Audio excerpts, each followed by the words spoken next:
జీ5 ఉండగా మీ favourite TV shows ని మీరు అస్సలు మిస్ అవ్వలేరు. Complete free.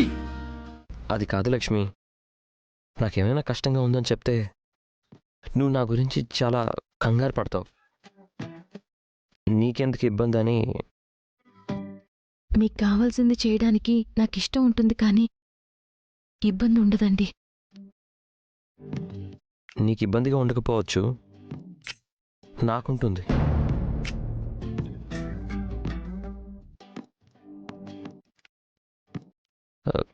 ఏమైంది? మీరొక్కసారి భలే క్యూట్గా ఉంటారు తెలుసా?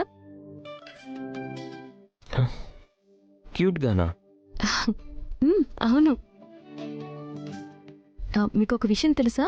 మా ఊళ్ళో బంటి అని ఒక పిల్లాడుంటాడు. వాడికి కావాల్సింది చేయించుకోవడానికి ప్రతిదీ రివర్స్లో చెప్తాడు. ఉదాహరణకి, వాడికి హల్వా తినాలనిపిస్తే వాళ్ళమ్మతో హల్వా బానే ఉంటుంది కానీ బాగా తీపిగా ఉంటుంది, అస్సలు తినాలనిపించదు అని రివర్స్లో చెప్తాడు. దాంతో వాడికి హల్వా తినాలనుందని వాళ్ళమ్మ అర్థం చేసుకుని హల్వా చేసి పెడుతుంది. ఒకవేళ పండక్కి కొత్త బట్టలు కావాలని బంటికి అనిపిస్తే వాళ్ళ నాన్నతో, నాన్న పండక్కి అందరూ కొత్త బట్టలు కొనుక్కుంటున్నారు, నాకు కొత్త బట్టలేం వద్దు, పాత బట్టలతోనే సర్దుకుంటానులే అని చెప్తాడు. దాంతో వాళ్ళ నాన్న వాడికి కొత్త బట్టలు కొనిస్తాడు. మీరు కూడా అచ్చం వాళ్ళలాగే కనిపిస్తున్నారు. ఎవర్లా? బంటిలానా? అవును. నా చేత సేవలు చేయించుకోకూడదని మీరు అనుకుంటారు, కానీ నేను మీకు సేవలు చేసేటప్పుడు చాలా ఇష్టపడతారు.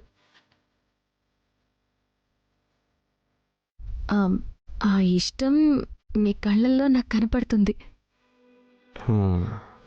అంటే అది లక్ష్మి.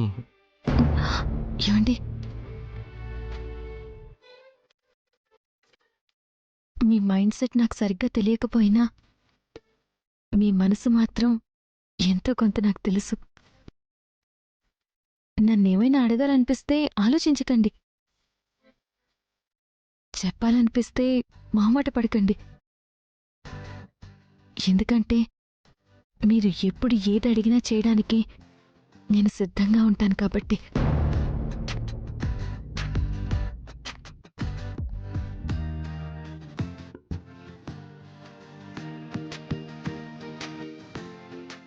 సరే, రెస్ట్ తీసుకోండి. మావయ్య వాళ్ళకి టీ తీసుకొస్తానని చెప్పాను, తయారు చేసి తీసుకెళ్ళాలి. మీకేమైనా కావాలా? సరేనండి.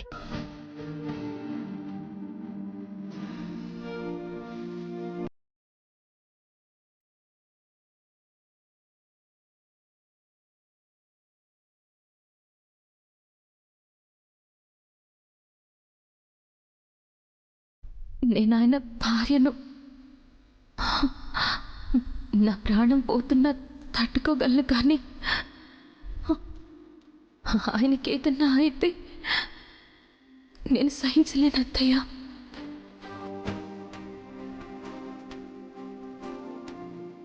మిత్ర గారిని నా కంటికి రెప్పలా చూసుకుంటాను.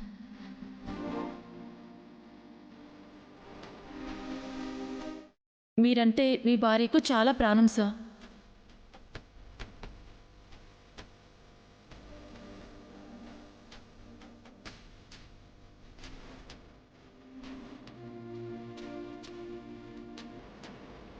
జీ5 యాప్ డౌన్లోడ్ చేసి అన్ని ఎపిసోడ్స్ పూర్తి ఉచితంగా చూడండి.